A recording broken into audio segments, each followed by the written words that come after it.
Sejumlah sopir truk di Temanggung, Jawa Tengah membongkar kendaraan yang kedapatan mengangkut sembako yang rencananya akan dikirim ke luar kota. Aksi ini dilakukan menyusul adanya himbauan untuk tidak melakukan bongkar muat di wilayah Temanggung, termasuk untuk kendaraan truk maupun minibus.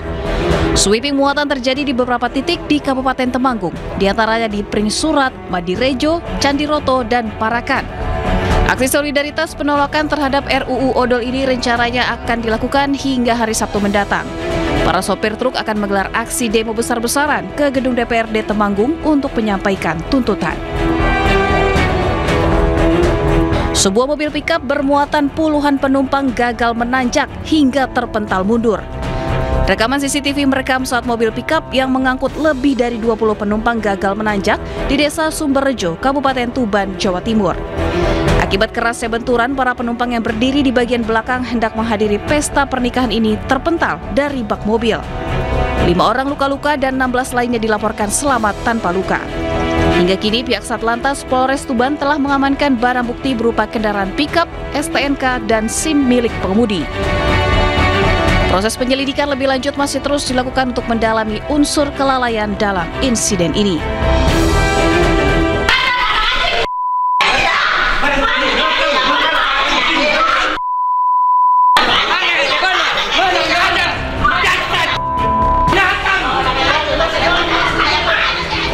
Keluarga korban kasus asusila anak di bawah umur mengamuk dan memukul pelaku saat tiba di Pengadilan Negeri Makale, Tanah Toraja, Sulawesi Selatan. Jaksa dan polisi kewalahan menahan amukan keluarga korban. Keluarga korban yang kecewa terhadap tuntutan jaksa dan putusan hakim menerobos barikade polisi dan jaksa hingga situasi di Pengadilan Negeri kian memanas. Selain menyerang pelaku, keluarga korban juga nyaris terlibat adu jotos dengan orang tua pelaku. Sejak awal orang tua korban sangat kecewa dengan tuntutan jaksa dan putusan hakim yang terlalu ringan, menjatuhkan hukuman 7 tahun penjara kepada pelaku yang telah merusak masa depan anaknya.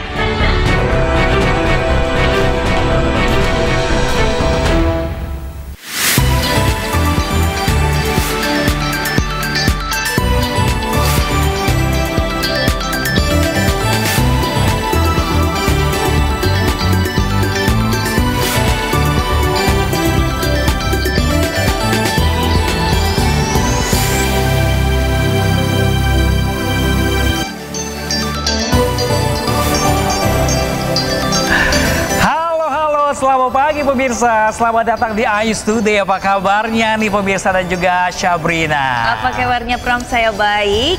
Kabarnya sangat baik sekali, apalagi sudah jelang akhir pekan pemirsa. Betul. Besok nih 2 hari sudah akhir pekan. Betul, saya nggak sabar. Tapi kalau anak-anak sekolah? Udah pada libur sekolah Udah pemirsa. pada libur sekolah. Bahkan kononnya informasinya sampai sebulan loh informasinya libur sekolah itu sebulan. Saya cari sekolah nih, ramai-ramai orang nih. Nah sambil cari sekolah pemirsa, sambil liburan juga, ini juga menjelang hari ulang tahun Jakarta. Betul. Mari tanggal 22 Juni nanti pemirsa, ini banyak event loh di Jakarta. Salah satunya ada Pekan Raya Jakarta yang paling ditunggu oleh masyarakat. Pekan Raya Jakarta yang selalu hadir setiap tahunnya. Nah ini nggak hanya orang Jakarta aja nyerbu, tapi orang Bekasi, Bogor, sekitarnya juga nyerbu. Iya, Masuk saya. Oh iya, kamu udah ke sana? Saya bukan karena ke Jakarta, tapi selalu ke sana. Oh iya, karena rumah kamu kebetulan dekat ya? Iya dekat, tinggal ngesot tiket nyampe Jakarta deh pemirsa. Tinggal ngesot tiket nyampe Jakarta, jadi bisa banyak agenda ya untuk mengisi akhir pekan ini. Bener banget Syabrina. Kita sapa dulu pemirsa di rumah. Betul. Ya pemirsa, selama 1,5 jam ke depan untuk memberikan berbagai informasi penting pemirsa, menarik dan inspiratif untuk Anda. Dalam edisi hari ini, kami juga akan menginformasikan beragam informasi, salah satunya mengenai limbah busa yang memenuhi aliran kanal banjir timur Marunda, Jakarta Utara. Bersama saya, Sabrina Sila. Dan saya Pram Sejaya pemirsa, inilah ISD selengkapnya untuk Anda.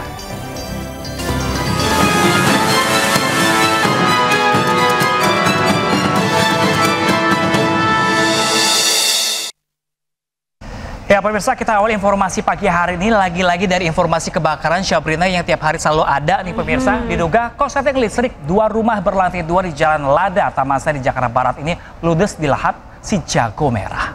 Beruntung tidak ada korban jiwa dalam peristiwa ini dan api berhasil dipadamkan 1 jam kemudian oleh 7 unit mobil damkar.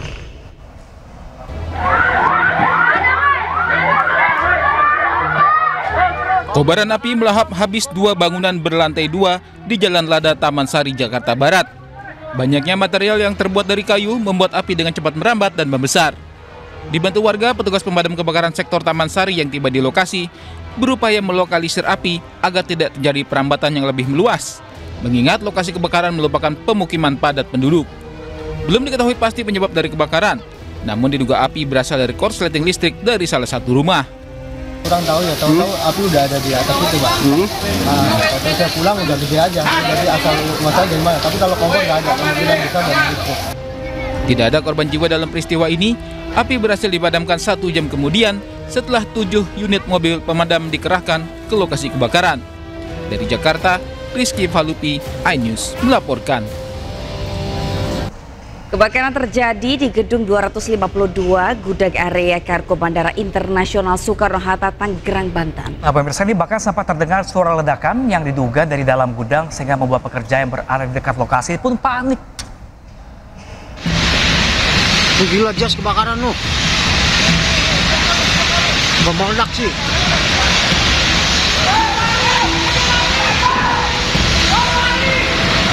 Lari aja, lari. Kobaran api membakar bagian dalam gedung 252 gudang jas Apron Delta di area kargo Bandara Internasional Soekarno-Hatta. Asap hitam juga terlihat membumbung tinggi di langit atap gedung.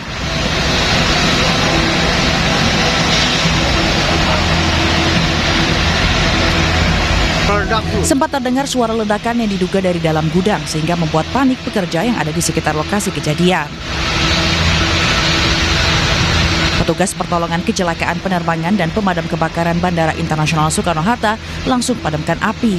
Sementara penyebab kebakaran masih dalam proses penyelidikan pihak kepolisian Polres Bandara Soekarno-Hatta. Beruntung akibat dari kebakaran tersebut tidak adanya korban jiwa dan aktivitas penerbangan di Bandara Internasional Soekarno-Hatta pun berjalan normal. Sementara pihak otoritas Bandara Soekarno-Hatta belum dapat memberikan konfirmasi terkait peristiwa ini. Dari Tangerang, Banten, Hasnugara, iNews melaporkan.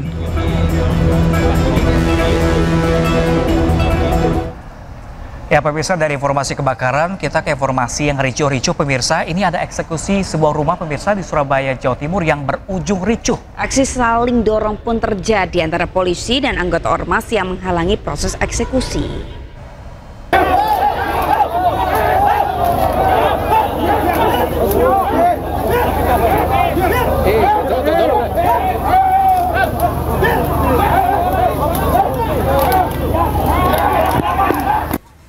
Kericuhan mewarnai eksekusi rumah di Surabaya, Jawa Timur.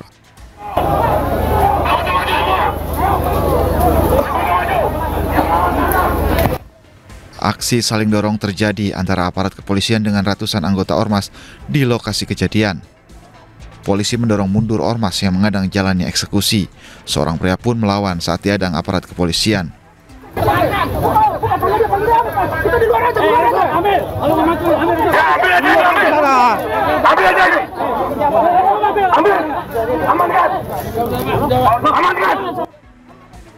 Meski sempat mendapat penolakan ormas, petugas jurusita dengan pengamanan aparat kepolisian berhasil melaksanakan eksekusi. Sengketa rumah ini terjadi antara pihak penghuni rumah bernama Tri Kumaladewi selaku termohon eksekusi dengan Handoko Wibisono selaku pemohon eksekusi. Proses eksekusi rumah di Jalan Dr. Sutomo, Surabaya ini sempat tertunda 2 kali karena penghuni melawan dan menggandeng ormas. Dari Surabaya, Jawa Timur, Hari Tambayong, iNews melaporkan.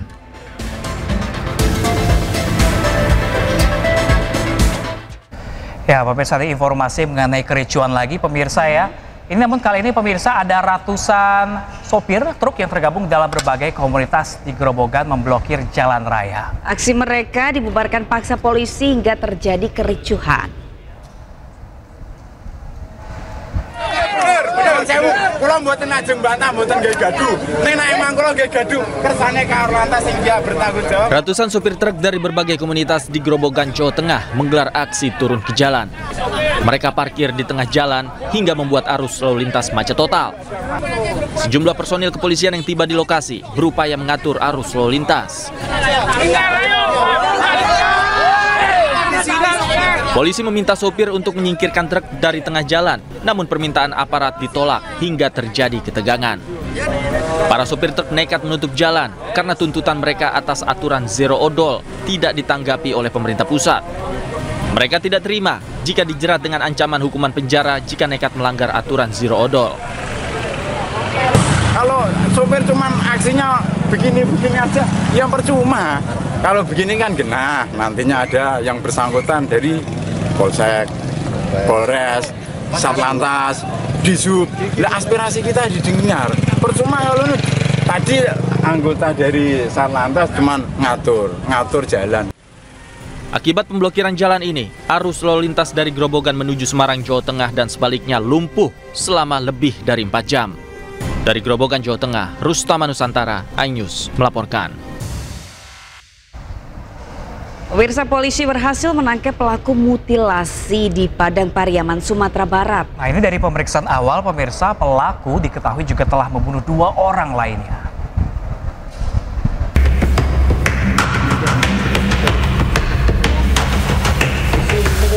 Tak butuh waktu lama, Suwandi, 25 tahun, pelaku pembunuhan disertai mutilasi terhadap Septia Adinda, wanita 25 tahun, berhasil ditangkap polisi. Selain membunuh dan memutilasi Septia Adinda, pelaku diduga juga telah membunuh 2 orang lainnya, yakni Ade dan Cika, yang hilang beberapa tahun lalu. Polisi pun membongkar sumur tua yang ada di dapur rumah pelaku untuk mengetahui keberadaan kedua korban. Kasus lain ada dan ditemukan juga pelaku ini juga melakukan tindakan pembunuhan di 1 tahun sebelumnya, dan kita Polres Padang Pariaman juga berhasil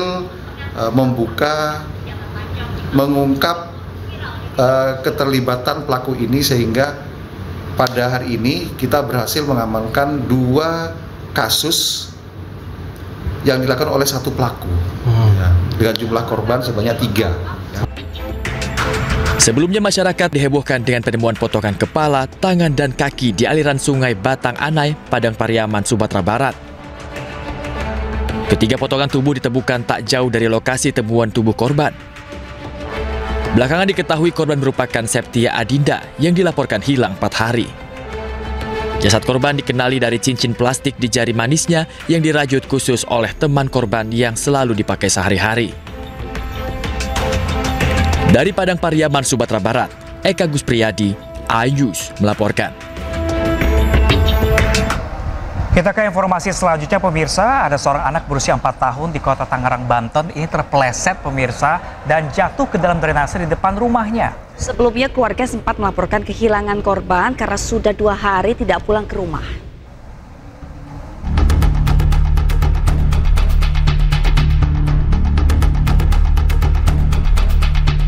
Melalui rekaman kamera CCTV, warga Kunciran Indah, Pinang, Kota Tangerang berusaha mencari Alfian, 4 tahun, yang sudah 2 hari belum pulang ke rumah. Polisi bersama petugas BPBD Kota Tangerang dan dibantu warga melakukan pencarian dan menemukan korban tersangkut di drainase dalam kondisi meninggal dunia. Berdasarkan keterangan sejumlah saksi, sebelum hilang korban sempat bermain air saat hujan turun.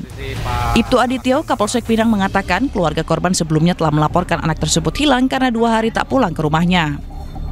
Kebetulan kemarin memang di wilayah sini banjir, yang bersangkutan memang sedang bermain sama teman-temannya, kemudian keluarganya nyamperin, terus dibawa pulang sama keluarganya, kemudian yang bersangkutan keluar rumah lagi dan dilaporkan hilang.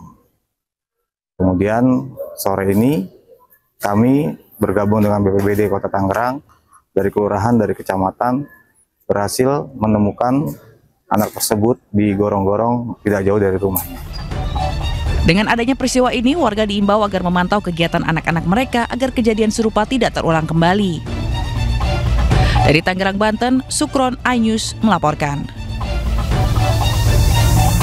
Ya, ini cukup miris ya pemirsa, apalagi terlebih lagi di lingkungan rumah sendiri seperti itu, anak-anak hingga harus jatuh ke dalam lubang drainase. Dan lagi-lagi mungkin itu orang tua, untuk aktivitas anak sebuah hati apapun itu mau dimanapun harus diawasi lagi dengan seksama. Betul, dan memang saluran drainase yang mungkin ini tidak tertutup ya. Harusnya ada tulisan atau perbaikan ya. Ini sedang diperbaiki atau seperti apa? Karena bukan hanya anak kecil, Pram. Orang dewasa bahkan. Orang dewasa saya sendiri. Kabarnya Syabrina juga sering kecemplung ya? Pernah. Sering sekali, Pram. Pernah sekali itu. Kecemplung itu gara-gara. Akhirnya tidak ada lagi surut. Dan itu, tapi itu juga bukan di lingkungan rumah ya, Bukan di lingkungan rumah dan tidak ada peringatan gitu. Jadi gelap dan itu kan bahaya sekali. Jadi kebayang banget kalau misalnya anak-anak bisa kecebur karena orang dewasa juga bisa. Itu pentingnya makanya untuk warga sekitar mungkin atau RT-nya sendiri gitu ya, untuk memberi himbauan di tempat tersebut untuk karena sedang diperbaiki jalannya agar orang juga waspada akhirnya. Betul.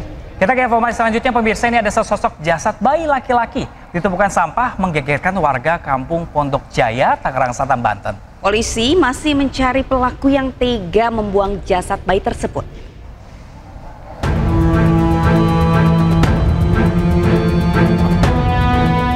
Terjadi lagi, bayi tak berdosa dibuang orang tuanya. Kali ini terjadi di Tangerang Selatan, Banten, di mana warga menemukan jasad korban di tumpukan sampah. Jasad bayi tak berdosa itu ditemukan warga yang hendak membuang sampah.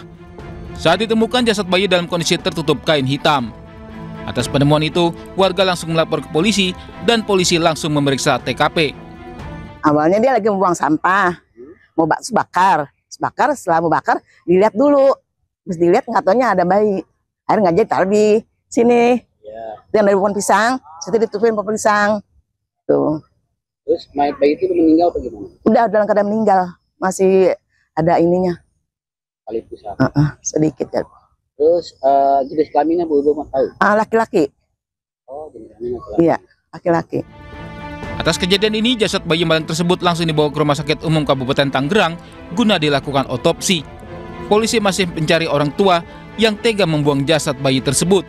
Dari Tangerang Selatan, Banten, Nunung Purnomo, iNews melaporkan. Pemirsa, anggota unit Reskrim Polsek Palmerah, Jakarta Barat menangkap seorang janda anak 3 yang melakukan tindak pidana jual beli bayi. Ini pemirsa, dari hasil penipuan pelaku untung hingga puluhan juta rupiah.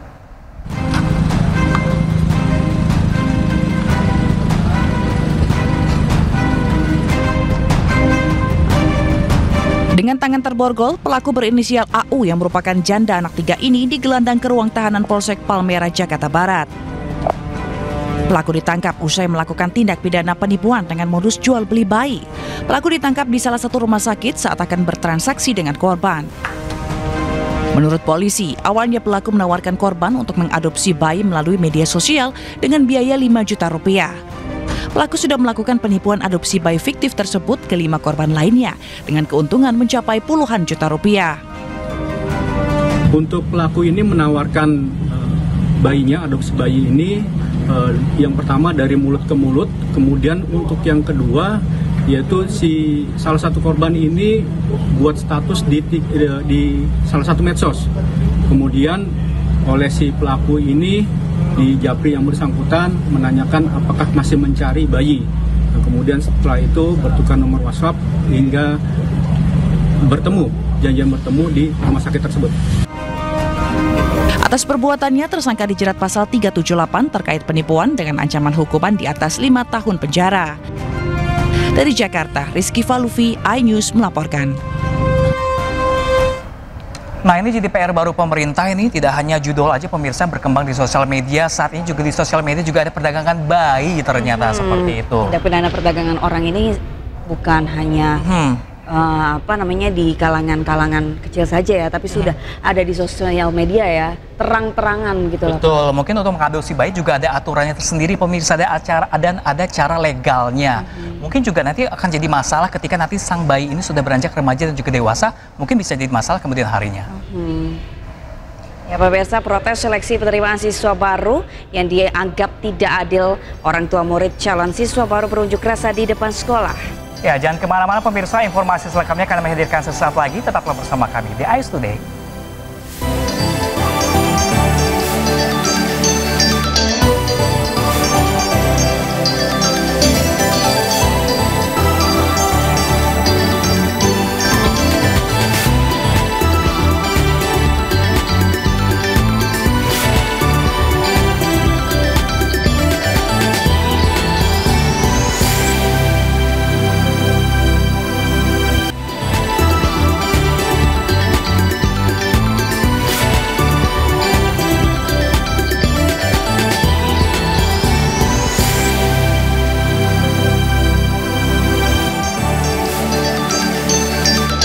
Terima kasih masih bersama kami di iNews Today pemirsa. Orang tua murid calon siswa baru berunjuk rasa di depan Sekolah Menengah Atas Negeri 3 Cikarang Utara, Bekasi, Jawa Barat. Nah ini pemirsa, mereka memprotes seleksi penerima siswa baru yang dianggap tidak adil.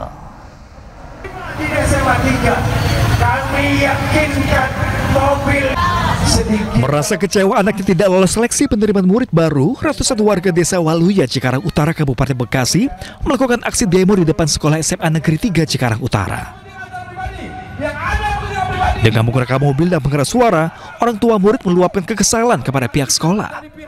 Kekecewaan orang tua murid memuncak lantaran batas domisili hanya berjarak 400 meter dari sekolah dan mereka menduga ada permainan dari pihak sekolah. Sekali lagi, dengan undang-undang. Sebelah kanan itu keterima Pak, jalur sebelah kanan itu keterima. Kenapa jalur dari sebelah kiri nggak keterima? Ini warga loh, jalur sebelah kiri. Jalur sebelah kanan itu keluar dari warga kami. Bisa keterima. Masa dari Anissa bisa keterima? Dari SGC bisa keterima? Logika loh Pak. Itu jaraknya lebih dari 1 kilo ya Pak? Lebih Pak. Itu anak bisa naik angkot, sementara kami bisa jalan kaki. Udah online, verifikasi, titik koordinat. Untuk apa online? Online juga, pemberkasan juga, dicek titik koordinat juga, keaslian data juga. Buat apa? Kita mah nggak mungkin Pak ngebohongin data ya. Para orang tua murid berharap agar sistem seleksi penerimaan murid baru segera diperbaiki agar warga yang rumahnya berada di lingkungan sekolah bisa merasakan pendidikan gratis di sekolah negeri. Dari Kabupaten Bekasi, Jawa Barat, Ahmad Jauhari Lutfi, iNews melaporkan. Ya ini seperti yang tadi Pram bilang bahwa di tengah libur panjang, tapi ternyata orang tua kebingungan.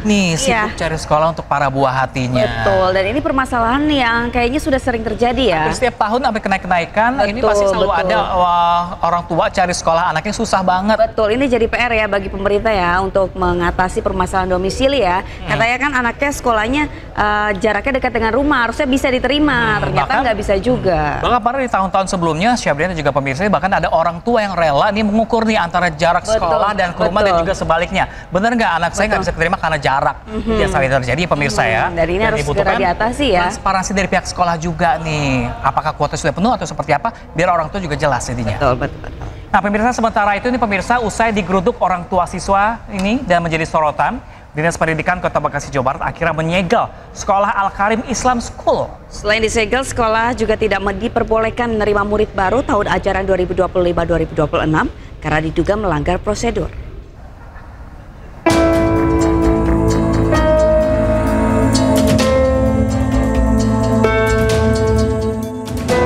Sekolah Al-Karim Islamic School yang berada di Kota Bekasi, Jawa Barat sudah tidak beroperasi dan tidak adanya aktivitas belajar mengajar sejak disegel oleh Dinas Pendidikan Kota Bekasi pada Rabu kemarin. Spanduk berukuran besar berisi pemberitahuan bahwa sekolah tidak diperbolehkan menerima murid baru tahun ajaran 2025-2026 juga terpasang di depan pagar sekolah. Penyegelan dilakukan karena diduga adanya pelanggaran prosedur, diantaranya terkait perizinan hak murid yang tidak didaftarkan ke data pokok pendidikan hingga menjanjikan sistem pembelajaran dengan kurikulum berbasis Cambridge. Sementara pihak yayasan mengakui adanya kesalahan karena faktor manajemen keuangan.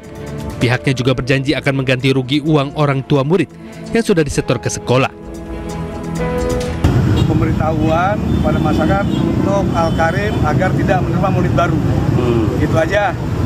Karena kita di sini kelurahan hanya wilayah yang mendampingi dari Dinas Pendidikan. Tadi disaksikan oleh pemilik yayasan, kemudian dari tim pengacara yayasan, kemudian dari kelurahan, kecamatan, Satpol PP kecamatan, dan instansi terkait juga dari disaksikan oleh orang tua murid.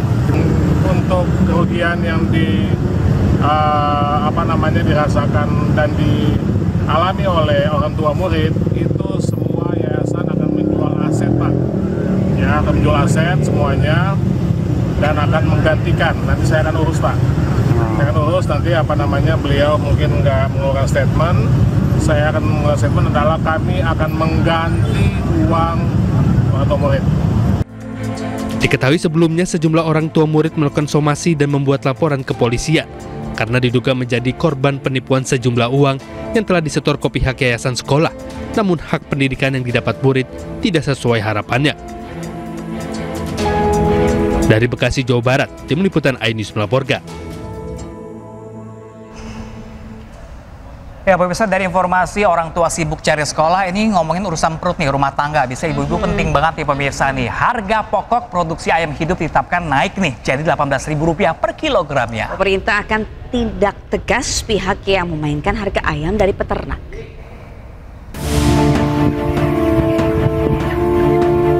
Anjloknya harga pokok produksi atau HPP ayam hidup pada peternak membuat pemerintah mengambil langkah cepat. Harga ayam hidup pun ditetapkan naik menjadi Rp18.000 per kilogram. Sebelumnya, HPP ayam hidup yang ditetapkan pemerintah sebesar Rp17.500 per kilogramnya. Langkah ini diambil lantaran harga ayam di tingkat peternak terlalu rendah. Langkah kita ini adalah langkah penyelamatan dalam waktu pendek ini. Jadi besok diharapkan harga sudah Rp18.000, itu harga dasar. Kemudian diharapkan secara bertahap menuju ke harga acuan di tingkat produsen, di tingkat peternak, yaitu di angka Rp25.000 per kilonya. Polisi akan terjun ke lapangan untuk mencegah permainan harga jual ayam. Bagi yang tertangkap akan langsung ditindak. Sebelumnya berdasarkan panel harga pangan, rata-rata nasional harga daging ayam turun menjadi sekitar Rp34.000 per kilogramnya. Dari Jakarta Selatan, Den Helmi Sangjabati, iNews melaporkan. Nah pemirsa, untuk mengetahui seperti apakah harga ayam potong di pasaran, pemirsa kita bergabung dengan rekan kami Syahreza Zanski, pemirsa langsung dari Pasar Johar Baru, Jakarta Pusat. Ya Syahreza, bagaimana menurut pantauan Anda di pasar tersebut, harga kenaikan dari telur dan juga sembako yang lain? Ya baik Pram, Sabrina dan juga pemirsa, tampaknya di Pasar Johar Baru ini belum mengalami perubahan untuk harga pokok produksi yang kemarin pemerintah melalui Kementerian Pertanian ini merubah harga pokok produksi ayam hidup menjadi Rp18.000 per kilogramnya. Namun berbeda di Pasar Johar Baru, belum ada penyesuaian sama sekali Pram. Namun terlepas dari itu saya ingin menunjukkan pada Anda Pram, bahwasanya untuk stok ayam tersendiri ini masih ada, baik itu untuk ayam yang berukuran kecil, sedang, ataupun yang berukuran besar. Dan ini angkanya masih berada di untuk ayam negeri yang berukuran kecil ini masih Rp28.000 yang ini, lalu ada ayam berukuran sedang ini berukuran Rp35.000 dan untuk yang besar mencapai Rp40.000. Namun menarik Pram, karena akan ada perbedaan ataupun penyesuaian harga nanti malam, mengingat ada perubahan HPP dari pemerintah yang mencapai Rp18.000 per kilogram di kalangan peternak. Namun untuk di kalangan pasar akan ada perubahan sekitar meningkat Rp1.000 hingga Rp4.000. Namun terlepas dari itu Pram, harga stok ayam di sini masih ada, namun akan ada diprediksi berkurang stoknya terlepas dari adanya perubahan HPP ini. Namun untuk mengetahui informasi lebih lanjut, Pram, saya akan mengajak Anda untuk berdiskusi dengan salah satu pedagang yang berada di sini. Selamat pagi Ibu Ati. Ibu Ati, boleh menghadap saya sebentar Bu Ati? Oke, Bu Ati, mohon maaf mengganggu waktunya. Aku boleh tahu nggak sih harga di sini apakah sudah naik untuk harga ayam baik yang kecil, sedang dan besar? Sudah naik belum? Sudah naik sebenarnya, tapi kita ngejualnya tetap harga lama karena takutnya orang-orangnya pada kaget. Soalnya kan baru semalam aja naiknya. Sekali naik Rp4.000 per kilonya. Itu termahal ya, berarti kalau bisa disimpulin Bu, untuk yang ukuran kecil, sedang dan besar jadi berapa harganya Bu? Harganya, kalau yang kecil yang segini nih 28. Untuk yang sedang? Yang sedang 35. Agak gedean dikit Rp40.000, Rp50.000, terus Rp65. Oke. Rp65 itu waktu hidupnya ukuran 2,5 kg. Oke. Iya memang sudah ada kenaikan ya Bu. Per hari ini apa ntar malam? Mungkin ntar malam ini lagi, soalnya lagi demo kan. 3 hari demo. 3 hari ya. Oke Ibu, terima kasih Ibu. Semoga tidak mempengaruhi daya jual beli masyarakat Ibu ya dengan adanya kenaikan ini. Terima kasih Bu Ati atas waktunya. Oke, Pram, Sabrina, terlepas dari perubahan HPP dari pemerintah menjadi Rp18.000 per kilogramnya, nampaknya sudah ada mulai perubahan. Tadi disebutkan perubahan harga mencapai Rp4.000 akan dinaikkan, baik itu malam ini ataupun esok, tergantung adanya permintaan dari pembeli tentunya pada hari ini. Namun bisa dipastikan untuk di beberapa pasar sudah ada yang berubah harganya, termasuk di Pasar Johar Baru. Kembali ke Anda, Pram, Sabrina. Oke, baik. Terima kasih banyak Reza Zanski langsung dari Pasar Johar Baru terkait kenaikan harga ayam. Terpantau di sana belum ada kenaikan. Terima kasih Reza. Dan mungkin itu juga untuk imbauan juga untuk para ibu rumah tangga yang mungkin bingung kalau harga ayam naik karena salah satu sumber protein kan ya, mungkin bisa diganti pakai tahu tempe, telur ayam. Tapi sayangnya tahu tempe juga nggak semua bisa mengkonsumsi ya? Iya, dan juga ada juga yang kenaikan di beberapa tempat, Pra. Aduh, jadi gimana? Puasa nggak mungkin. Cari pilihan lain untuk ya, semoga ada jalan ya dari pemerintah ya untuk menstabilkan harga-harga. Benar sekali pemirsa. Kita ke informasi lainnya pemirsa. Ini sidang gugatan selebgram Lisa Mariana terhadap mantan Gubernur Jawa Barat Ridwan Kamil kembali digelar di Pengadilan Negeri Kota Bandung.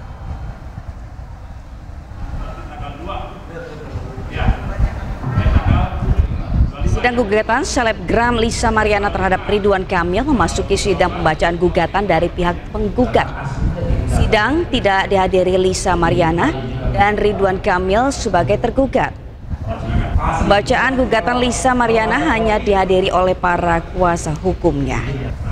Diketahui isi gugatan tersebut, selain Lisa Mariana meminta tes DNA, Lisa juga menuntut ganti rugi material dan imaterial kepada Ridwan Kamil.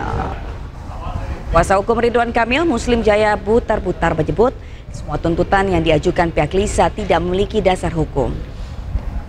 Sidang lanjutan akan kembali digelar 25 Juni 2025 mendatang dengan agenda jawaban dari pihak tergugat.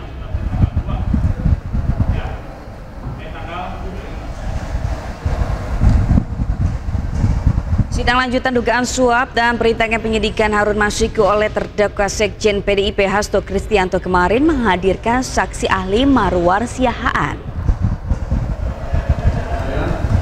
Ya pemirsa, mantan Hakim Mahkamah Konstitusi Harwar Siahaan hadir sebagai ahli dalam sidang kasus dugaan suap dan perintangan penyidikan terdakwa Hasto.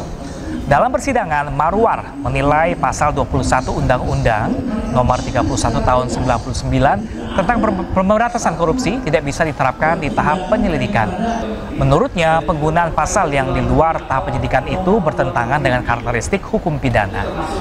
Hari ini sidang rencana kembali digelar, di mana kuasa hukum Hasto akan menghadirkan satu saksi dan dua ahli meringankan di persidangan.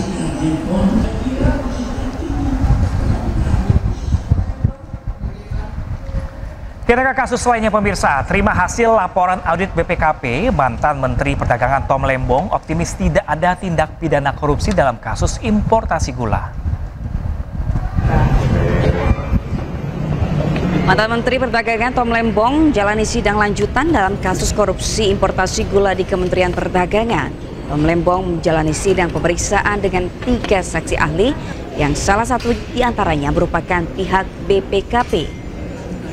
Namun dalam persidangan hanya ada 2 saksi ahli yang hadir, yaitu Nur Sidik yang merupakan analis Kementerian Keuangan dan Abra Puspa Gani sebagai ahli ekonomi makro.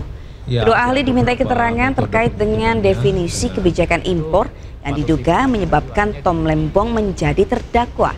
Sementara saksi dari BPKP tidak hadir di persidangan karena masalah kesehatan. Dalam perkara ini, Tom Lembong didakwa dalam kasus korupsi importasi gula yang dilakukan Kementerian Perdagangan pada periode 2016-2017. Saudara terdakwa?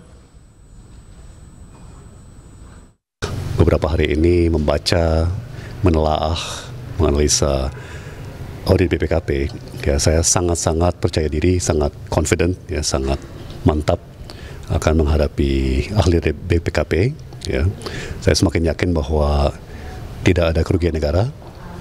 Saya semakin yakin bahwa tidak ada tindak pidana korupsi, jangankan korupsi.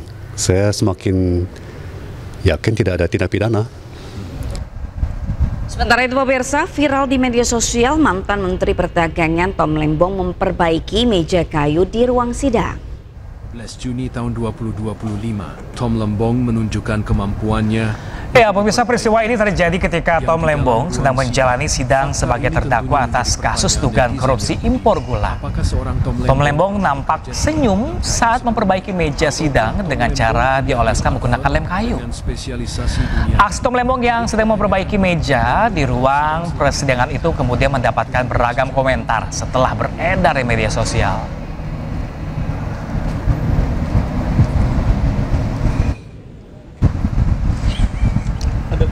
Rupanya, Pak. Nah, pemirsa, setelah kasus persidangan pemirsa ini ada hamparan busa yang diduga dari limbah rumah tangga memenuhi aliran kanal banjir timur Marunda Cilincing, Jakarta Utara. Informasi selengkapnya usai jeda di iNews Today.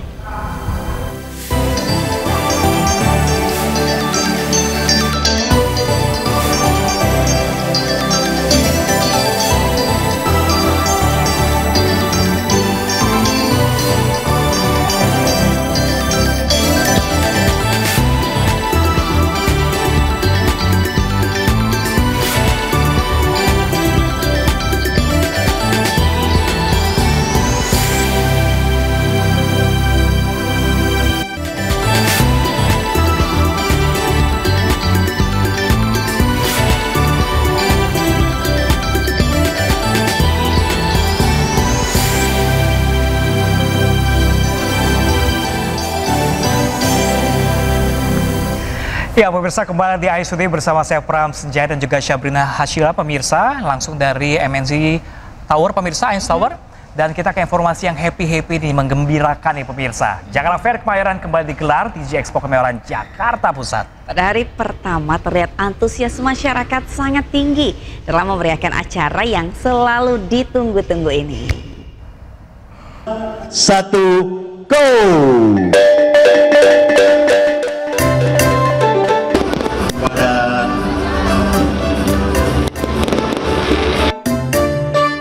Dalam rangka memeriahkan HUT Jakarta ke-498, Jakarta Fair Kemayoran kembali digelar di Expo Kemayoran Jakarta Pusat. Digelar pada 19 Juni 2025 hingga 13 Juli 2025, Jakarta Fair kembali menghadirkan ragam hiburan, atraksi, hingga promo menarik dari berbagai jenis produk. Meskipun pada tahun ini gelaran Jakarta Fair berkurang 7 hari, namun antusias pengunjung terlihat tinggi untuk mengunjungi acara yang ditunggu-tunggu tiap tahunnya. Ke PRJ di hari pertama, karena kan hari ini grand opening ya, pasti berbeda dari hari-hari berikutnya karena awal mula baru buka, jadi pengen lihat aja booth-booth apa aja sih yang ada di sini gitu. Dengan 1.550 stand, Jakarta Fair diharapkan dapat menarik lebih dari 6 juta pengunjung. Harga tiket masuknya mulai dari Rp40.000 dan buka mulai pukul 3 sore pada hari biasa, 10 pagi pada hari Sabtu dan juga Minggu. Dari Jakarta, Ilham Aulia, Raga Firdaus, iNews melaporkan. Gimana, baru hari pertama buka sini ya? Iya. Biasanya kalau PRJ pemirsa untuk tips triknya nih di tengah-tengah ke akhir. Tengah-tengah ke akhir, tapi pas di akhir. Nyari apa sih tengah-tengah akhir? Nyari diskon pemirsa. Iya, tapi pas di akhir rame lagi. Karena penutupan biasanya banyak bintang tamunya. Jadi Pram mau di tengah-tengah, di akhir, atau pas di awal sekarang? Nggak mau, kalau di awal nggak mau pemirsa, kan kurang rame biasanya. Makanya nih udah baru buka nih, buru-buru datang-datang pemirsa. Dan kalau mau tips triknya ya kalau tengah akhir nih, mau cari diskon promo ya tengah akhir nih. Mau furniture kayak sampai perlengkapan motor juga banyak di sana, banyak diskonnya. Tapi di awal, cuma di akhir bulan udah gajian. Jadi kan bisa berburu diskon langsung ke sana. Benar barang kali ya. Ya pemirsa, ini masih menyambut hari ulang tahun DKI Jakarta ke-498 tahun pemirsa. PLN Jakarta juga memberikan diskon tambahan daya listrik hingga 50% mulai dari daya 450 hingga 5.500 volt ampere. Promo yang diberikan khusus hanya untuk warga Jakarta ini berlaku mulai 19 Juni hingga 2 Juli 2025 mendatang.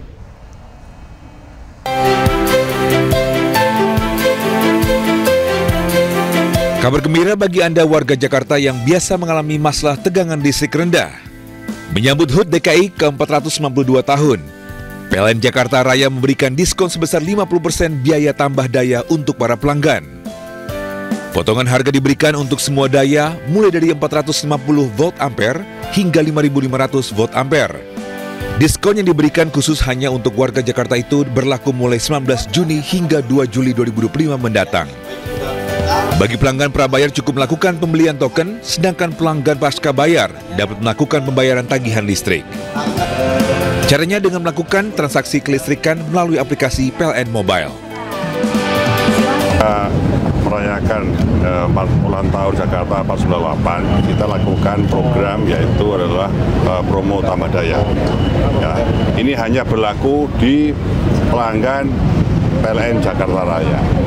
Ya, dimulai tanggal 19 Juni sampai dengan 2 Juli 2025.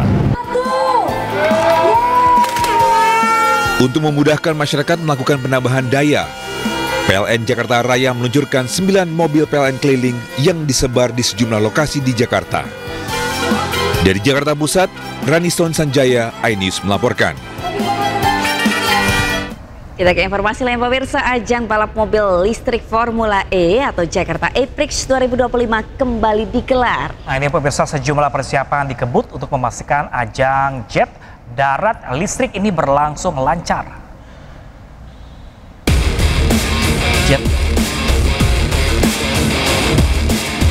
Balap mobil listrik kelas dunia Formula E 2025 akan kembali digelar di International E-Prix Sirkuit Ancol, Jakarta Utara.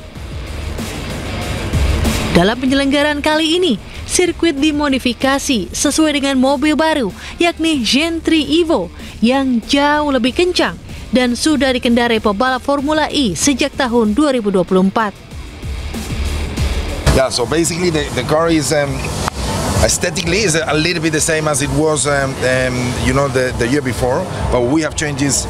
Tire compound is a complete new tire compound. Yes. Then we have an activation of the front powertrain that makes this car the fastest car 0 to 100 in the world. So this car is capable of doing 1.8 seconds 0 to 100 kilometers, which is to 100 meters. I'm sorry. So it's the fastest car on earth. Formula E Jakarta 2025 dimulai dengan sesi latihan bebas pada Jumat 19 Juni untuk sesi latihan bebas dan dilanjutkan pada Sabtu 20 Juni dengan sesi kualifikasi terutama sesi balapan. Dari Jakarta, tim liputan iNews melaporkan. Sementara itu pemirsa, Gubernur Jakarta Pramono Anung memberikan tiket gratis Formula E kepada siswa SMA berprestasi Jakarta di Balerung, Balai Kota Jakarta Pusat. Tiket ini diberikan agar para siswa dapat menyaksikan keseruan dari ajang balap mobil listrik. Anak-anak sekalian, hari ini yang mendapatkan tiket ini kurang lebih berjumlah 3.400 siswa. Dari 3.400 siswa itu ada juga 200 tiket pendamping. Ini diberikan kurang lebih untuk 116 SMA negeri dan juga 60 SMK negeri. Ini adalah bentuk keinginan pemerintah Jakarta yang memberikan kesempatan kepada anak-anakku sekalian untuk bisa melihat Formula E ini secara langsung, dan mudah-mudahan ini akan memberikan kesan dan menambah semangat untuk belajar kalian semua. Dan untuk mengetahui seperti apa persiapan di sirkuit Formula E Jakarta jelang race besok, kita bergabung dengan rekan Aya Nufus. Ya, selamat siang Aya. Seperti apakah persiapan jelang pertandingan besok? Selamat siang Pram, Sabrina dan juga pemirsa. Sejumlah persiapan terus dilakukan menjelang balapan ajang balap mobil listrik atau Formula E 2025 di Jakarta. Dan saya ini sudah panas-panasan berjalan di trek dari Formula E ini dengan panjang 2,4 km. Dan sekarang saya sudah berada di tikungan ke-9. Tadi kami sudah berjalan cukup jauh untuk mengikuti sejumlah pembalap yang melakukan driver track walk namanya, yang mana ini merupakan para pembalap gitu ya berjalan untuk menyusuri sejumlah trek dan melihat seperti apa sih jalur dari trek ini, kemudian juga melihat titik-titik kritis yang ada di trek balapan ini. Saya langsung aja ingin mengajak Anda untuk melihat seperti apa situasinya. Ini adalah tikungan ke-9. Untuk diketahui, Pram, Sabrina, dan juga pemirsa, bahwa di trek balapan Ancol ini ada sekitar 18 tikungan yang nantinya akan menjadi tantangan bagi para pembalap Formula E ini. Dan kemudian juga saya ingin mengajak Anda untuk melihat ke arah kanan saya, yang mana ini memperlihatkan arah dari kursi penonton, begitu ya. Dan ini nantinya akan menjadi spot di mana para pengunjung yang datang ke Formula E ini dapat menyaksikan balapan mobil listrik ini. Dan kalau kita lihat, memang untuk driver track walk ini, seluruh pembalap, Sabrina dan juga Pram, ini berjalan kaki begitu ya, menyusuri lintasan balapan. Dan ini kalau kita lihat adalah kegiatan yang tadi saya katakan yang dilakukan oleh pembalap untuk memahami seperti apa sih kondisi sirkuit secara detail sebelum balapan. Karena memang tujuannya adalah untuk mengukur panjang lintasan, kemudian juga mengenali titik-titik kritis, serta beradaptasi dengan karakteristik sirkuit termasuk area yang licin atau memiliki permukaan yang tidak datar atau rata begitu ya. Karena kita tahu bahwa kalau di Jakarta sendiri ini cuacanya cukup tidak bisa diprediksi, artinya siang bisa panas, kemudian sore bisa saja hujan, dan inilah yang diantisipasi oleh para pembalap dan juga timnya sebelum race esok hari. Dan tadi seperti saya katakan bahwa race akan berlangsung esok. Hari ini adalah sejumlah persiapan. Kalau bisa lihat di belakang saya, ini adalah tim dari FIA yang mempersiapkan sejumlah persiapan untuk jalur ini. Kalau Anda lihat di situ ada mesin. Tadi saya sempat tanya sedikit, Pram, Sabrina, dan juga pemirsa, bahwa ini adalah alat yang memotong apakah ada jalanan yang kasar begitu, yang bisa saja nanti merobek ban dari mobil listrik ini. Nah, kami tidak boleh berbincang dengan mereka begitu ya. Tadi kami sempat bertanya saja. Dan tadi sepanjang trek atau berjalan kaki di trek Formula E ini, kami juga berbincang dengan salah satu pembalap asal Belanda, Nick de Vries, yang juga memiliki darah Indonesia dari side mamanya begitu ya, mengatakan bahwa Ancol ini menjadi salah satu trek yang penuh tantangan begitu. Tapi bagi Nick de Vries ini bukanlah suatu masalah, karena dia yakin dan juga optimis nantinya akan mendapatkan poin di Formula E Jakarta 2025 ini. Pram, Sabrina. Iya, Ayah, ini mengingat race berlangsung di akhir pekan besok. Lalu bagaimana dengan informasi mengenai penjualan tiket di sana? Ya, Pram dan juga Sabrina, sejauh ini saya belum mendapatkan informasi pasti terkait dengan berapa jumlah tiket yang sudah terjual. Namun memang berdasarkan informasi yang saya dapatkan dari Pemprov DKI Jakarta, ini juga sudah memberikan tiket gratis begitu ya kepada para siswa dan juga siswi SMA. Dan juga sejauh ini dari informasi yang saya dapatkan ada sekitar 10 juta pengunjung yang sudah datang ke Formula E sejak 2019. Ini artinya memang fans begitu ya, atau pendukung dari ajang balap mobil listrik ini cukup besar di Jakarta, mengingat ini adalah balapan yang cukup baru hadir di Jakarta, namun menarik banyak sekali minat dari warga Jakarta, tidak hanya di Jakarta saja namun juga dari luar kota. Dan kita sama-sama menantikan seperti apa persiapan sore nanti, karena pada siang nanti seluruh pembalap, ada 22 pembalap dengan 11 tim, akan terlebih dahulu melakukan press conference begitu ya. Kemudian dari tim media akan melakukan media briefing, dan kami akan mengecek seperti apa persiapan paddock dari 11 tim ini begitu. Dan juga nantinya akan ada pertunjukan untuk mobil terbaru bagi Formula E, yakni Gentry Evo, yang akan dipertunjukkan kepada seluruh fans dari Formula E untuk memperlihatkan jenis terbaru dari mobil ini, yang pastinya ini lebih baik dari mobil seri sebelumnya, dan katanya juga lebih cepat, bisa mencapai 347 km per jam begitu ya. Jadi kita sangat penasaran sekali menantikan seperti apa mobil yang akan diperlihatkan di hadapan kita semua. Pram. Baik, terima kasih Ayah Nufus melaporkan langsung dari Ancol, Jakarta. Selamat bertugas kembali. Ya, itu bisa jadi pilihan ya untuk warga Jakarta mungkin yang mengisi liburan. Tadi juga anak-anak sekolah yang berprestasi juga bisa dapat tiket gratis dari presiden. Jadi ternyata hadiahnya, liburannya. Selain tadi pemirsa ini menyambut hari ulang tahun Jakarta ke Paru-Paru 98, pemerintah Provinsi DKI Jakarta juga kembali memberikan insentif kepada masyarakat berupa penghapusan sanksi administrasi untuk pajak kendaraan bermotor dan bea balik nama kendaraan bermotor. Nah, insentif ini berlaku sejak 14 Juni hingga 31 Agustus 2025.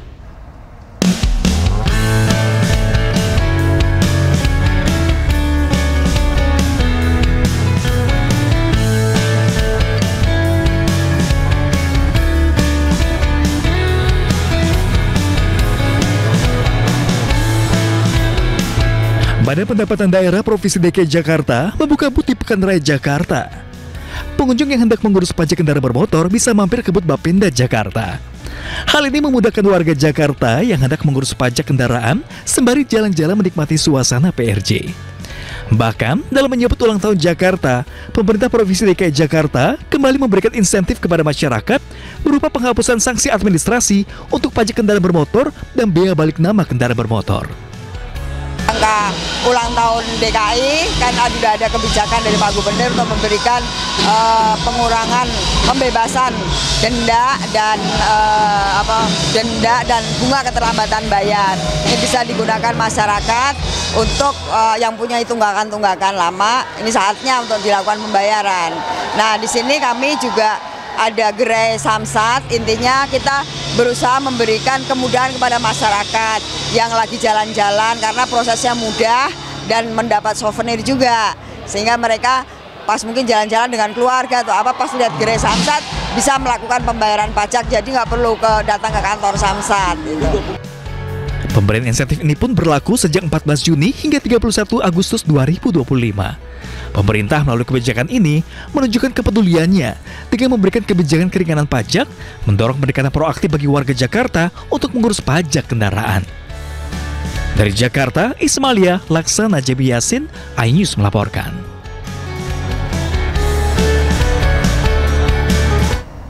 Ya, pemirsa, jalan rusak di Jalan Akses Marunda kembali memakan korban. Kali ini seorang pemotor terjatuh hingga terluka. Informasi selengkapnya sesaat lagi pemirsa. Jangan kemana-mana, tetaplah bersama kami di ASUD akan segera kembali.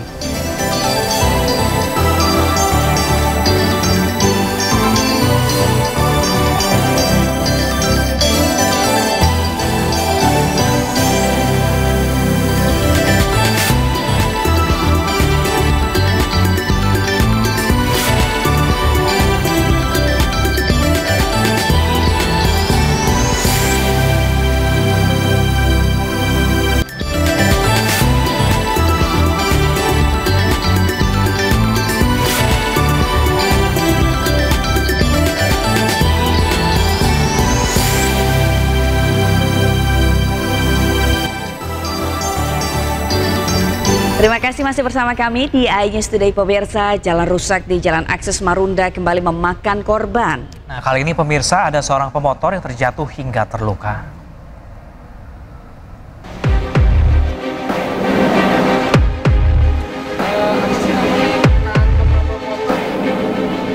Seorang pengendara motor terluka akibat kecelakaan saat melintas jembatan akses Marunda, Cilincing, Jakarta Utara. Insiden terjadi akibat jalan rusak parah dan berlubang di jalan tersebut. Korban tak bisa mengendalikan kendaraannya hingga akhirnya terjatuh. Nggak tahu kenapa kok sekarang tambah besar. Nah, saya pun juga kaget, ngerem dadakan, terus di jalanan juga banyak kerikil, akhirnya ban nggak bisa itulah, ya akhirnya jatuh kantem. Korban selanjutnya dibawa ke rumah sakit agar bisa segera mendapat perawatan medis.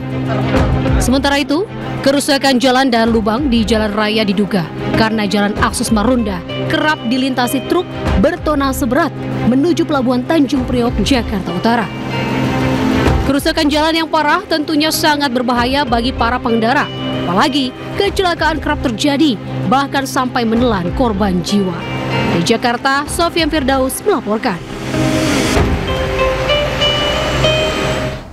Nah, ini pemirsa menindaklanjuti keluhan pengguna jalan akibat jalan rusak di Penjaringan, Jakarta Utara. Ini anggota DPRD DKI mendesak Pemprov Jakarta segera untuk memperbaiki. Masyarakat juga diimbau untuk melaporkan jika menemukan jalan lain yang serupa.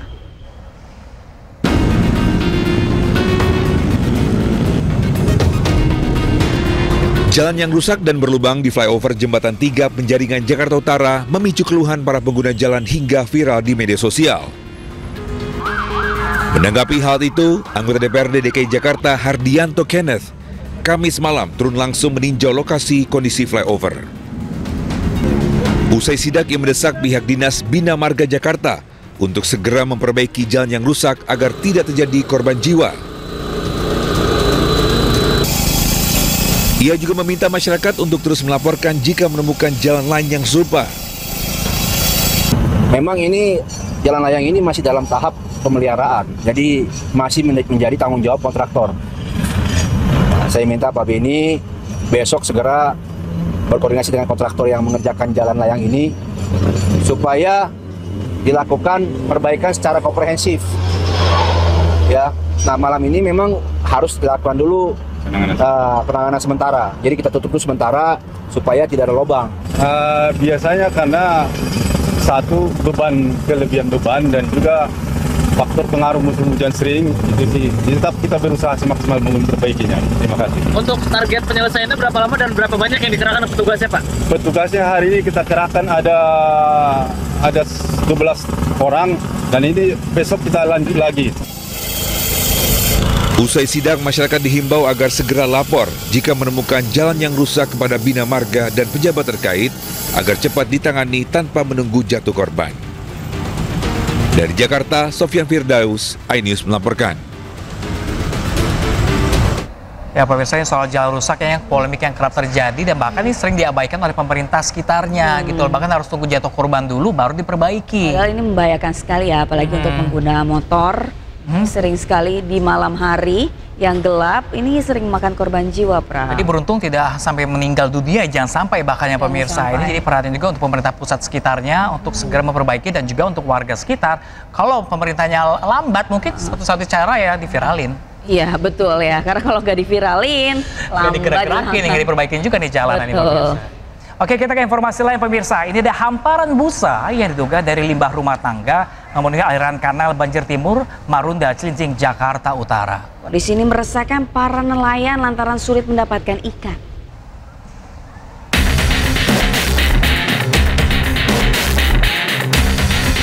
Hamparan busa memenuhi aliran kanal banjir timur Marunda, Cilincing, Jakarta Utara.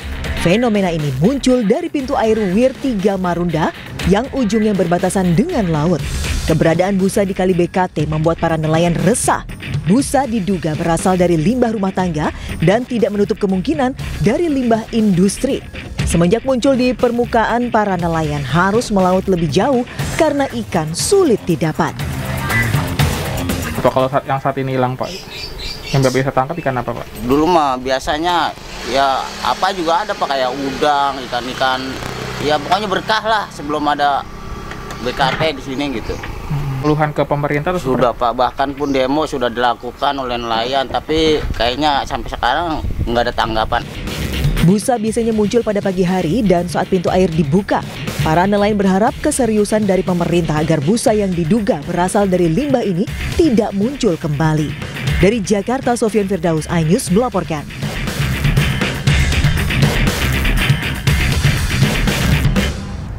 Dan untuk mengetahui situasi terkini dari lokasi Kali Berbusa Marunda, kita bergabung dengan rekan Amrina Ridah.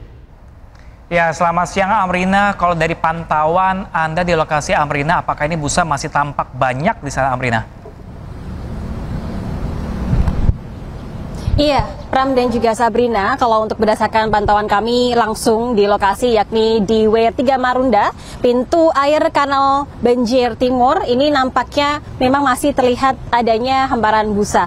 Ini juru kamera kami, Seto Pratomo, akan menunjukkan situasi langsung dan juga situasi terkini di tepat setelah WR3 Marunda ataupun juga pintu WR3 Marunda kanal banjir timur yang nampak busa-busa ini ada di permukaan air kali ini. Ini kalau kita bisa melihat juga memang untuk busa ini muncul tepat usai adanya pintu air. Kalau tadi kami melihat memang sebelum pintu air airnya tidak berbusa sama sekali, namun busanya ini baru muncul ketika airnya melalui pintu air WR3 Marunda ini. Dan juga Pram dan juga Sabrina, berdasarkan pantauan kami di lokasi, sebenarnya untuk busa-busa ini tidak menimbulkan aroma yang tidak sedap ataupun juga tidak berbau sama sekali. Tidak ada bau menyengat ataupun juga bau yang mengganggu. Namun kalau kita bisa melihat menggambar gambarkan begitu, memang warna dari busa ini memang cukup bervariasi,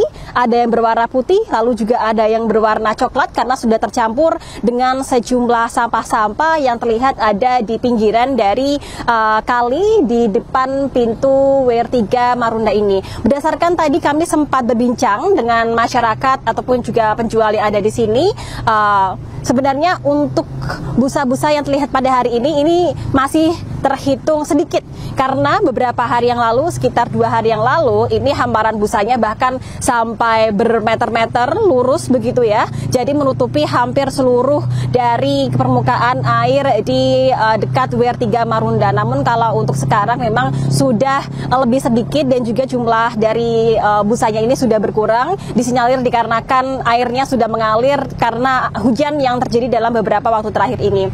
Dari penuturan warga, mereka menyampaikan bahwa untuk busa ini diduga dikarenakan adanya limbah industri dan juga limbah rumah tangga dari air-air yang ditampung di pintu air WR3 Marunda ini. Sebagai informasi, Pram dan juga Sabrina, untuk kanal banjir timur WR3 Marunda ini menampung air dari sejumlah kali yang ada di Jabodetabek. Misalnya adalah Kali Cililitan, Kali Cipinang, Kali Ciliwung, dan juga sejumlah kali-kali lainnya yang dekat dengan pemukiman warga. Dan pada akhirnya limbah-limbah yang berasal dari kali-kali tersebut ini terbawa aliran air hingga ke sini, dan ketika melewati pintu WR3 Marunda ini berbusa seperti ini.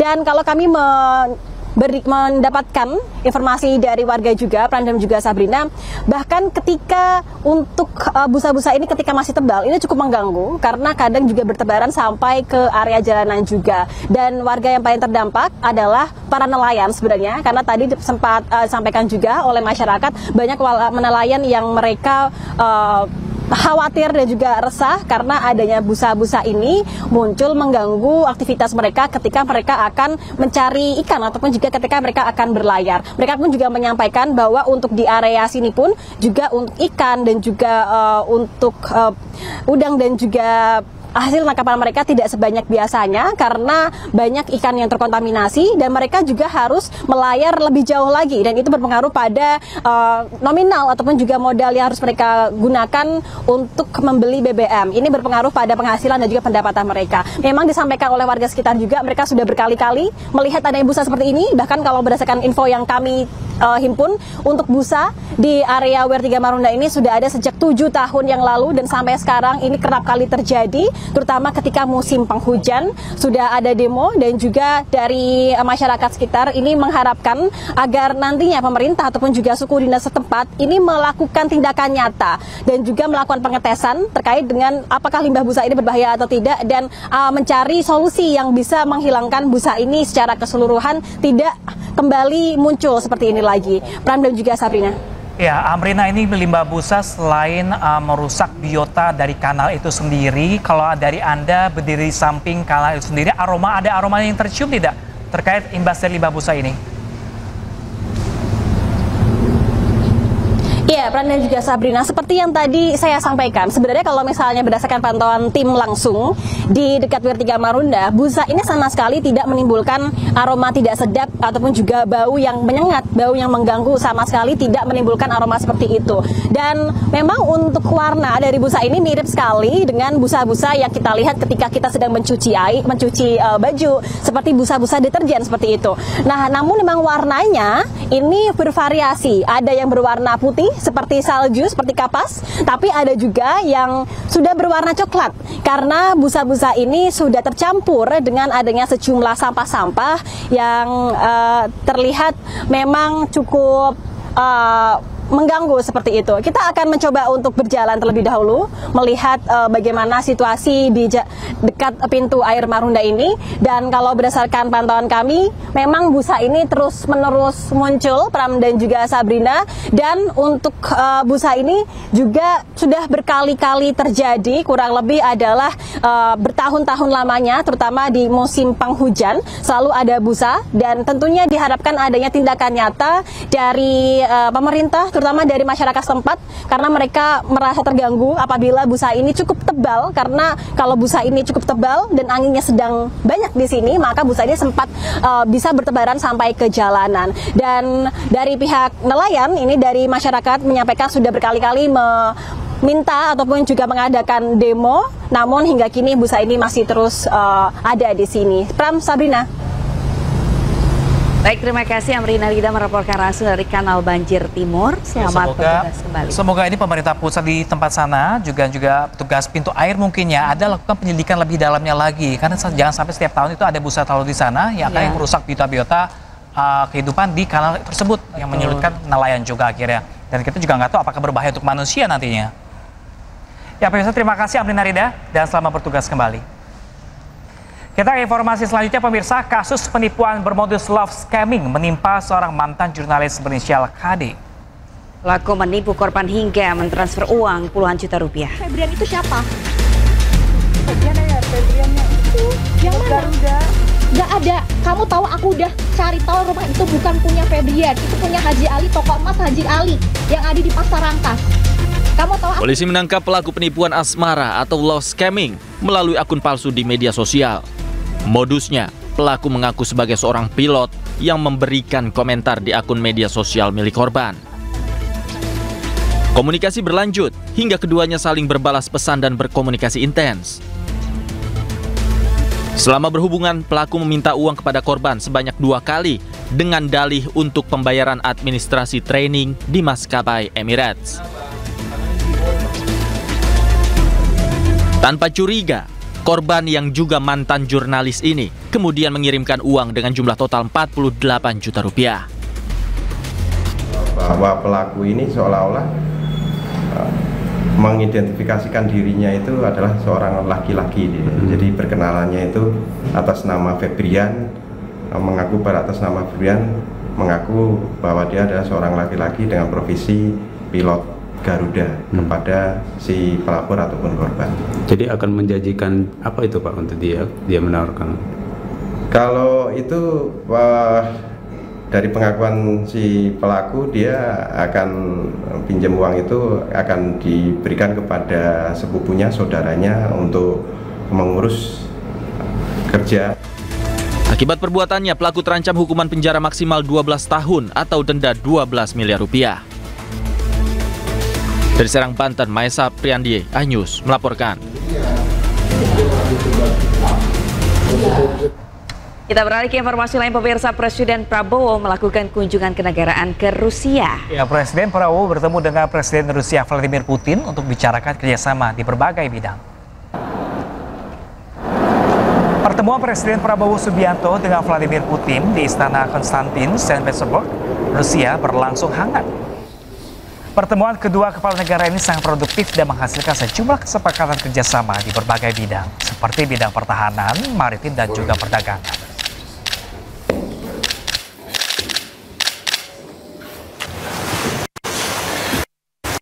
Di semua bidang, ekonomi, kerjasama teknis, perdagangan, investasi, pertanian, semua telah mengalami peningkatan yang berarti. Sebagai contoh, pada pertemuan bulan Juli 2024 lalu, Presiden Putin menyampaikan keinginan membuka penerbangan langsung Rusia-Indonesia. Sekarang penerbangan terbesar Rusia terbang 3 kali dalam 1 minggu, Moskow, Bali. Kemudian dalam musim dingin 4 kali dalam 1 minggu. Dan kami membuka peluang, silahkan kalau mau menambah penerbangan, tidak hanya ke Bali, tapi ke kota-kota lain di Indonesia, kami membuka untuk penerbangan langsung. Kami juga sudah mencapai banyak persetujuan baru, dan terutama kami ingin meningkatkan jumlah anak-anak muda Indonesia untuk belajar di Rusia dengan beasiswa dari pemerintah Indonesia. Наших ключевых партнеров в Азиатско-Тихоокеанском регионе. Наши отношения носят обоюдовыгодный характер и стабильно развиваются на основе давних добрых традиций дружбы и взаимопомощи. Sementara itu dalam pertemuannya dengan Presiden Putin, Presiden Prabowo berceritakan secara panjang kemesraan Indonesia dan Rusia. Ya, pemirsa, Rusia menjadi negara yang membantu Indonesia saat baru saja merdeka.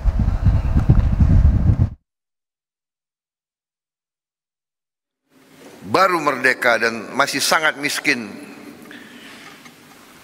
Uni Soviet pada saat itu, di mana Rusia adalah inti, sudah sangat membantu kami. Sampai hari ini rakyat Indonesia tidak lupa dengan bantuan dari Rusia.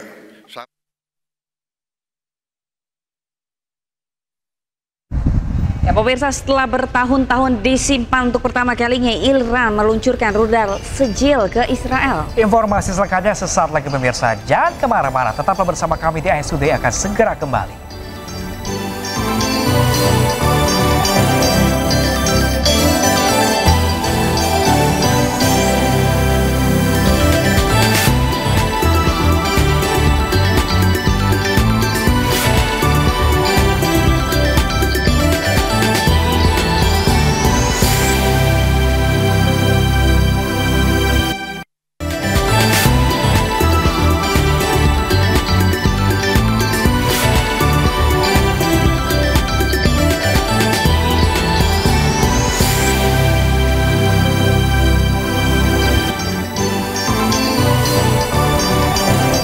Ya pemirsa, terima kasih masih kembali bersama kami di ASUD langsung dari ASU Center Jakarta. Pemirsa, ini pemerintah menyiapkan proses evakuasi warga negara Indonesia dari Iran. Evakuasi ini dilakukan menyusul eskalasi perang antara Iran dan Israel yang kian memanas. Evakuasi WNI di Iran dilakukan setelah pemerintah meningkatkan level kesiagaan dari siaga 2 menjadi siaga 1. Menteri Luar Negeri menyampaikan Indonesia telah berkomunikasi dengan sejumlah negara tetangga Iran untuk mempersiapkan kelancaran proses evakuasi WNI dari Iran. Ada 386 WNI dari Iran dan 194 WNI di Israel. Pemerintah berupaya untuk mengevakuasi seluruh warga negara Indonesia menyusul eskalasi perang Iran-Israel yang memanas.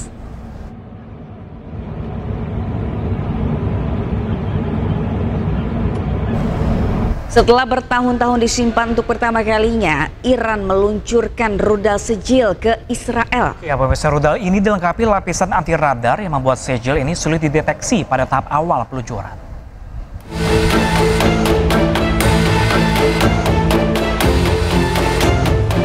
Korps Garda Revolusi Iran mengumumkan peluncuran rudal Sejil ke Israel pada Rabu malam. Ini adalah pertama kalinya Iran memakai rudal Sejil untuk melawan Israel sebagai bagian dari operasi True Promise 3. Nama Sejil memiliki arti batu yang berasal dari tanah yang terbakar. Korps Garda Revolusi Iran menyebut peluncuran ini sebagai awal pembukaan gerbang neraka untuk rezim Zionis. Sejil dianggap sebagai salah satu rudal yang paling canggih yang mampu membawa hulu ledak konvensional atau nuklir. Rudal ini tidak hanya menjadi ancaman strategis bagi Israel, tetapi juga di kawasan Timur Tengah dan Eropa Tenggara. Dengan daya jelajah antara 2.000 hingga 2.500 km, Sejil mampu mencapai target dengan kecepatan Mach 12 hingga 14 saat kembali ke atmosfer dan Mach 5 pada saat menghantam target. Versi Sejil 2 bahkan dilengkapi dengan lapisan anti radar dan akselerasi tinggi sehingga membuat rudal ini sulit dideteksi pada tahap awal peluncuran oleh sistem pertahanan rudal modern. Rudal ini pertama kali diuji coba pada tahun 2008 dan mengalami kemajuan signifikan pada versi Sejil 2 tahun 2009. Setelah 2012, pengujiannya sangat jarang memunculkan spekulasi soal biaya produksi dan jumlahnya yang terbatas. Namun setelah disimpan selama bertahun-tahun, akhirnya untuk pertama kalinya Iran meluncurkan rudal Sejil ke Israel. Ya pemirsa, serangan rudal Iran kembali menembus pertahanan udara Israel. Rumah sakit militer Soroka di Tel Aviv rusak terkena ledakan.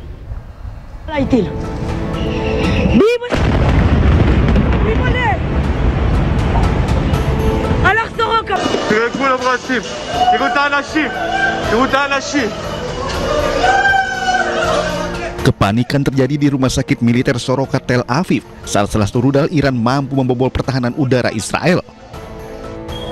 Rumah sakit militer Soroka di Tel Aviv digunakan untuk merawat tentara Israel yang terluka dalam peperangan di jalur Gaza. Pemerintah Israel melaporkan 47 orang terluka akibat serangan Iran.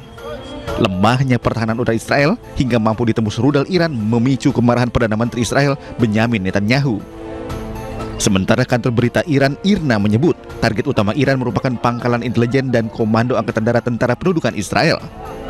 Iran juga menargetkan kamp intelijen angkatan darat di Gavyam, Teknologi Park yang berdekatan dengan rumah sakit Soroka. Selain rumah sakit, rudal juga mengenai rumah salah seorang anggota parlemen Israel di sekitar Tel Aviv. Pemirsa, selain rumah sakit, rudal Iran juga menembus pusat bisnis di kota Tel Aviv hingga merusak gedung bursa saham. Ya pemirsa, informasi juga sekaligus untuk jumpa kita dalam Ais Today kali ini pemirsa. Temukan informasi-informasi terbaru lainnya di www.ais.id dan cuplikan tayangan berita Ais dapat Anda saksikan di kanal YouTube @officialainews. Dan setelah ini Anda bisa langsung menyaksikan Ais yang bersama rekan kami Togi Snaga dan Desvita Bionda. Saya Pram Senjaya dan rekan saya Sabrina Hasilah pamit undur diri. Selamat beraktivitas dan sampai jumpa.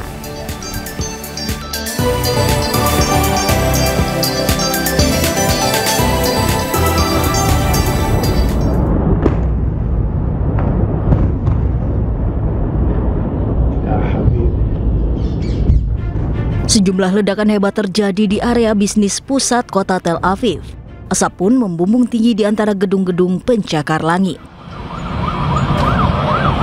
Api dan lubang besar bahkan terlihat menganga di antara reruntuhan bangunan yang terkena ledakan rudal Iran. Buntut dari serangan rudal Iran, otoritas setempat mengevakuasi warga dari gedung-gedung pencakar langit Kamis waktu setempat. Meski Israel belum merilis korban jiwa akibat ledakan rudal Iran ini, namun dampak akibat serangan rudal Iran mengakibatkan kerusakan berat di area pusat bisnis Tel Aviv. Salah satu bangunan terdampak akibat serangan Iran ini mengenai bursa saham Israel. Rudal yang menargetkan Ramat Gan adalah bagian dari rangkaian serangan balasan Iran dengan nama sandi Operasi Janji Sejati 3. Peperangan antara Iran dan Israel sudah sepekan berlangsung. Kedua belah pihak masih mengandalkan serangan udara, rudal jarak jauh hingga drone.